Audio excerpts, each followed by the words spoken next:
ఎంతైనా ఊరోళ్ళు ఊరోళ్ళేనబ్బా. 180 మందికి మీదనే ఓట్లేసిందంటే చూడుండ్రి. మొన్న జూబ్లీహిల్స్లో ఓట్లు పెడితే 100కి సగం మంది కూడా వేయలే. అదే పల్లెలల్లో అన్ని పనులు పక్కకు పెట్టి పోలింగ్ సెంటర్లకు వచ్చిండ్రు.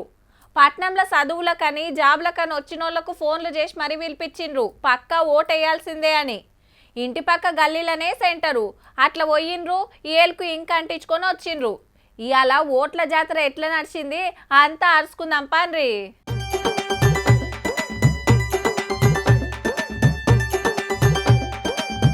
చల్లగా చలి పెడుతున్నా పొద్దుగాల 7 గంటలకే లైన్లు కట్టిండ్రు. నెత్తికి రుమాళ్ళు, మంకీ క్యాప్లు, గరం కోట్లు దొడుక్కొని.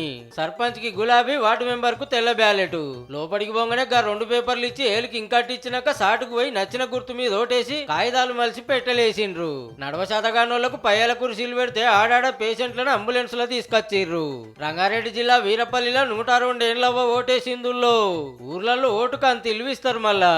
ఏ ఎత్తేనే మంచిది, వేయకపోతే మంచి లేనట్టే. సచ్చేదాకా వేయాలి మంచిది. పనులు ఇది మంచిగా లేదు, నల్లలంటే ఇదంటే అదంటే అడుగుటానికి మనకు హక్కు ఉంటుంది కదా. ఓటేస్తేనే హక్కు ఉంటుంది. మరి ఓటేంది నువ్వే అవుతావన్నారా? మండలి చైర్మన్ గుత్తా సుఖేందర్ రెడ్డి సార్ సొంతూరు ఉరుమట్లలో ఓటేస్తే ఎమ్మెల్యేలు, లీడర్లు ఎవ్వరు ఊర్లాలు ఏలుకు సుక్క పెట్టుకున్నారు. ఈ కిత్తకు పడసలు సుత బాగానే ఉన్నారు.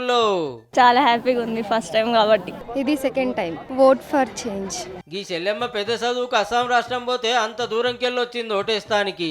గువాహటి 2700 కిలోమీటర్స్ దూరం ఇక్కడ నుంచి. ఎప్పుడైతే నాకు ఓటు వచ్చిందో మా డాడీ ఇక్కడికి ఓటేయడానికి రమ్మని పిలిచిండు. అయితే ఆడాడ లోలులైన యాపవైన పోలీసులతోటి బైస్ అయింది.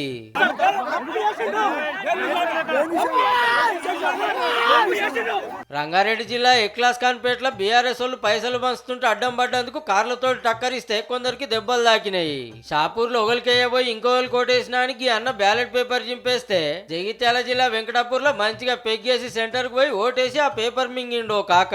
1 గంట ఓటేసి ఓడిస్తే గంట బ్రేక్ తీసుకొని కౌంటింగ్ చాలా అయింది. గెలిచిన వాళ్ళు సంబరాలు చేసుకున్నారు.